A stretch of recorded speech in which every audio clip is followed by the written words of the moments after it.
जय जगन्नाथ मो YouTube channel Lakshmi सुकन express को आपण मानक स्वागत। आज मु नहीं आसी आपण केशर समस्या केश झड़िबा केशर रूपी हेबा एवं केश न बढ़िबा सेथिपई मु एक नुआ रेमेडी आपनको बतेबी। आपण सेटा व्यवहार कले आपनकर निश्चिंत ए सब समस्या दूर हबो। ता पूर्व मो चैनल को जदि नुआ करी आस्थिबे मो चैनल को सब्सक्राइब करिवे एवं लाइक करिवे। किसी मेथी नहीं एवं कड़ा जीरा मंदार पत्र मंदार फूल एवं भूसंग पत्र आपण मैंने गोटे लुहा कढ़ी ने लुहा कढ़ी ने भल रिजल्ट आसो। जदि लुहा कढ़ी न थाए तब नॉर्मल कढ़ी नहीं पारे से कड़ा जीरा किसी मेथी दे देती सहित किसी पियाजर चोपा देख पियाजर ऊपर चोपाटा को बाहर कर सहित सदा बिहारी पत्र एवं फूल सदा बिहारी पत्र फूल को सब नहीं जाए आंचरे आपको एमती भाजबे।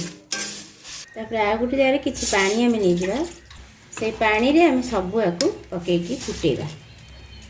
पियाज चोपा सदा बेरी पत्र जो देखिए से हलदी पाउडर टी देदेवे भिन्न आंचरे आपको 20 मिनट फुटेबे। यही आपण जो मानकर चूड़ बढ़ू न चूड़ झड़ी पड़ू यहीटा को आपण लगेबे।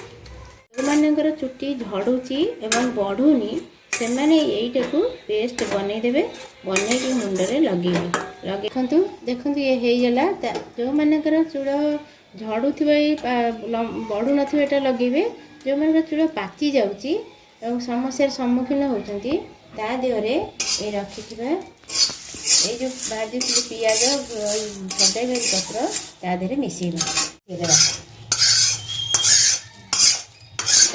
देखो आपको एमती पेस्ट बन देखिए गोटे जगह को बाहर करदे से देदेबा किसी मेहंदी पाउडर किसी सोरिष तेल देदेबे अल्प किसी देवे आपको भलसे गोले नेबे एवं मुंड ताकू लगेबे लगे कि 2 घंटा पर तापरे सफा करेंगे। यहाँ को देखो समस्ते लगे पारे जार चूड़ पाचुव लगे जो मान उपुड़ बढ़ू न समस्त यहाँ बढ़िया हम आपड़ ये ट्राए करूँ एवं मो चैनल को लाइक करूँ कमेंट माध्यम मते कहतु।